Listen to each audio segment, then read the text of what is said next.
જય સંવિધાન. હું ડૉક્ટર આર.યુ. મહેતા, આરટીઆઈ એક્ટિવિસ્ટ અને વિસલ બ્લોઅર સાવરકુંડલા. જનતાની અદાલતમાં ગયા વિડીયો પછી આગળ હવે રોજગારીની વાત કરું છું. મને સાંભળ્યા મુજબ ચીફ ઓફિસર નગરપાલિકા અશુભાઈ કોન્ટ્રાક્ટથી લાવવામાં આવેલ છે.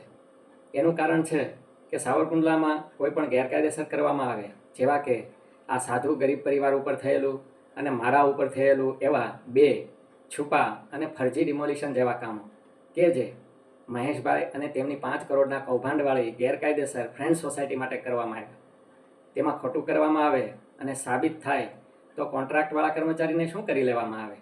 બીજું, આ એક નોકરીની કાયમી ભરતી કરીને કોઈ બેરોજગાર યુવાનને રોજગારી મળી શકે તેમ છે, તો શા માટે આ રીતે નિવૃત્ત અને કદાચ સરકારી પેન્શન લેતા આશુભાઈની ભરતી કરી? આની જવાબદારી સાવરકુંડલાના ધારાસભ્યની છે.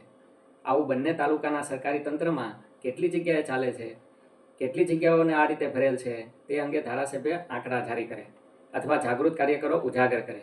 એટલે આ બાબતને રોજગારીની રાહ જોતા યુવા ભાઈઓ બહેનો જરૂરથી ધ્યાનમાં લે અને પોતાના મતનું દાન કરતી વખતે જરૂરથી વિચારે. સાવરકુંડલા લીલિયાની ધારાસભાની સીટને ભાડાની સીટ કહીને તાલુકાના મતદારોનું અપમાન કરનારા મહેશભાઈના આ ગરીબ વિરોધી, કોઈ અગમ્ય કારણોથી ગેરકાયદેસર કામ કરનારા અપરાધીઓને છાવરતા અને મદદ કરનારા પોતે જ કાયદા ભંગ કરીને, સરકારી તંત્રનો દુરુપયોગ કરીને, ખુલ્લેઆમ સમાનતાના ભારતના નાગરિકના અધિકારનો ઉલાળ્યો કરીને તથા ફરજી છુપા ડિમોલિશન કરનારને મતદાન કરનારા પ્રજાજનો હવે 2 વર્ષ પછી બીજી વાર ભૂલ નહીં કરે એવી મને આશા છે.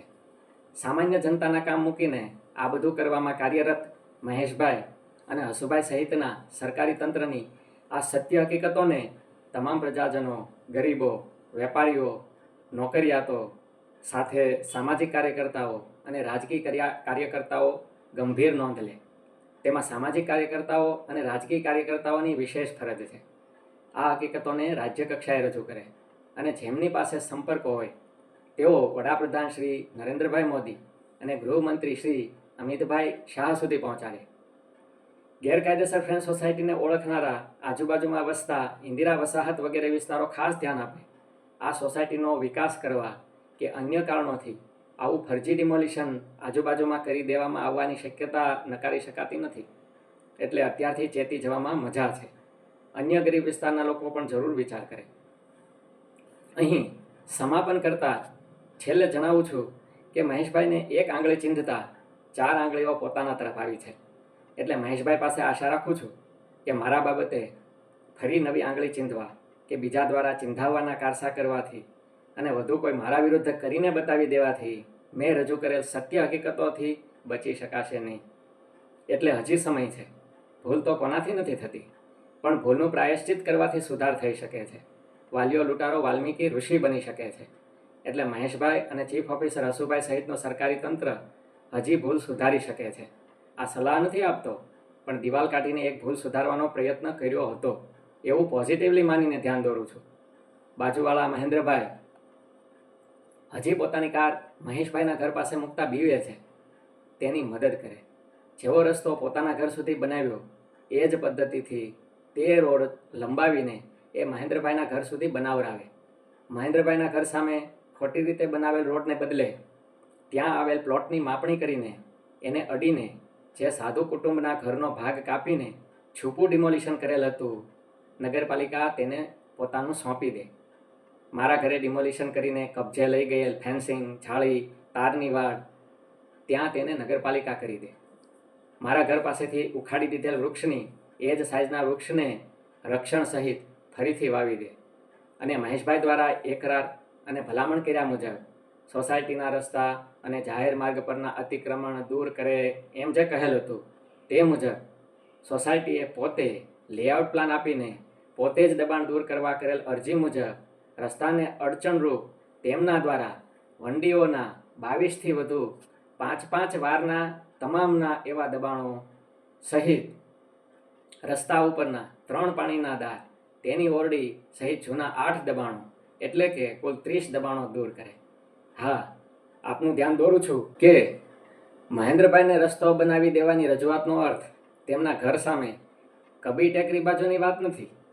મહેશભાઈની દિવાલ નીકળી ગઈ એટલે હવે તેમના માટે બીજી બાજુથી પણ રસ્તો કરી દેવા માટે મારા નામનો ઉપયોગ કરવામાં આવશે તો તેને ઉજાગર કરવામાં આવશે. અને દબાણો દૂર કરવાની વાત મહેશભાઈની ગેરકાયદેસર ફ્રેન્ડ સોસાયટીએ કરેલા દબાણોની છે. બીજા કોઈના દબાણો ક્યાંય હોય અને એને તોડવાનો એવો બદ ઈરાદો કે ષડયંત્ર નક્કી કરી રાખેલ હોય તો તેના જવાબદાર તેઓ છે, મારા નામે નહીં. આવું થશે તો એને પણ ઉજાગર કરીશ. કેમ કે મારા સીસીટીવીમાં મહેશભાઈનો પડોશી કહે છે કે અમારા 35 ફૂટના રસ્તાઓ છે, સાહેબ આવે ત્યારે દિવાલનો પણ વારો છે, નોટિસ આપી દીધી છે. એની વાત મુજબ એ કમલભાઈ રાજ્યગુરુના મકાનની વાત કરે છે, જેઓ મારી જેમ એક બ્રાહ્મણ જ્ઞાતિના છે. મને હસુભાઈએ આ બાબતે માહિતી આપવાની જ ના પાડી દીધી છે. એટલે મને શું શું ચાલે છે અને કયા ષડયંત્રો છે એની કોઈ જ ખબર નથી. મહેશભાઈના ઘરની સામે એક બીજી જ્ઞાતિના વ્યક્તિનું ઘર 20 ફૂટે છે. જો 35 ફૂટના રસ્તાનો દાવો કરે છે તો તેમનું નામ કેમ ન લીધું? બ્રાહ્મણ અને સાધુ સામે જ વાંધો છે. કદાચ એટલે જ બ્રાહ્મણ પ્રમુખ મેહુલભાઈને રાખ્યા છે. મારા રાજગોર સમાજ અને સમસ્ત બ્રહ્મ સમાજ તથા સમસ્ત સાધુ સમાજને મારી વિનંતી છે કે બ્રાહ્મણ પ્રમુખની નગરપાલિકામાં આ રીતે બ્રાહ્મણ અને સાધુ કુટુંબો ઉપર સરેઆમ કાયદાના દુરુપયોગનો કાંડ કેમ ચાલી રહ્યો છે? તેમને પણ સમય આવે જવાબ આપે. નગરપાલિકાના પગથિયાને પગે લાગીને ફોટો પડાવવાથી કાંઈ નથી થતું. બ્રહ્મતેજનું સાચું હૃદય અને હિંમત હોત તો કહ્યું હોત કે ગેરકાયદેસર સોસાયટીના દબાણો પહેલાં તોડો અને પછી આ ડૉક્ટરની વાત કરો. પહેલાંનો સમય ગયો જ્યારે બધું છૂપું રહી શકતું હતું. હવે વિજ્ઞાનની દુનિયા છે. વિડીયો, ફોટો, ઇન્ટરનેટથી બધું ખુલ્લું છે. મન ફાવે તેમ કરવાનો સમય ગયો. ભલે, તો હવે આ ભૂલ સુધારવાના બધા કામ મારી હાજરીમાં કરવા માટે 3 દિવસનો સમય આપું છું. નહીં કરવાથી એમ માનીશ કે તેઓ પોતાને જ સર્વે સર્વા માને છે અને એમ માને છે કે આ બધું કરવાનો એમને પરવાનો છે અને સામાન્ય જનતા તેમને શું કરી લેશે. તેથી 3 દિવસ પછી મારા દ્વારા આ બાબતે, એટલે કે બંધારણ દ્વારા મળેલ મૂળભૂત સમાનતાનો અને ન્યાય મળવાનો અધિકાર અને બંધારણ અને કાયદાઓનું શાસનને લઈને તમામ પ્રજાજનોમાં જાગૃતિ લાવવા, તેમના ધ્યાને તમામ હકીકતો મૂકવા જનજાગૃતિનો સત્યાગ્રહ કરવામાં આવશે. અને જ્યાં સુધી આ નિરાકરણ નહીં આવે ત્યાં સુધી ભલે ગમે તેટલા દિવસો લાગે, તમામ ક્ષેત્રના એક એક વ્યક્તિનો સંપર્ક કરવાનું અભિયાન ચલાવવામાં આવશે. દીવાથી દીવાની જ્યોત જગાવવામાં આવશે. 3 દિવસ પછી જુદી જુદી રીતે ચલાવવામાં આવનારા અભિયાનની જનતા જનાર્દનને જાણ અને આહવાન કરીશ. બધા મને જાણે છે કે હું કોઈથી ડરી જાઉં એમ નથી, કે કોઈ કૌભાંડીઓ, અપરાધીઓ, એના મદદગારો, હોદ્દેદારો, સરકારી તંત્ર એના પગમાં પડવું એમ નથી. કોઈ લાલચ મને નમાવી શકે એમ નથી. એટલે 5 કરોડના કૌભાંડમાં મને કોઈ નમાવી જાય એમાં માલ નથી. હું મહેશભાઈને ચેલેન્જ કરું છું કે માત્ર મારા દ્વારા ઉઠાવેલા મુદ્દાઓનો જો તેમની પાસે જવાબ અને હિંમત હોય તો જાહેરમાં તમામ જનતાની હાજરીમાં મારી સાથે ચર્ચા કરે અને પોતાને બેદાગ સાબિત કરી બતાવે.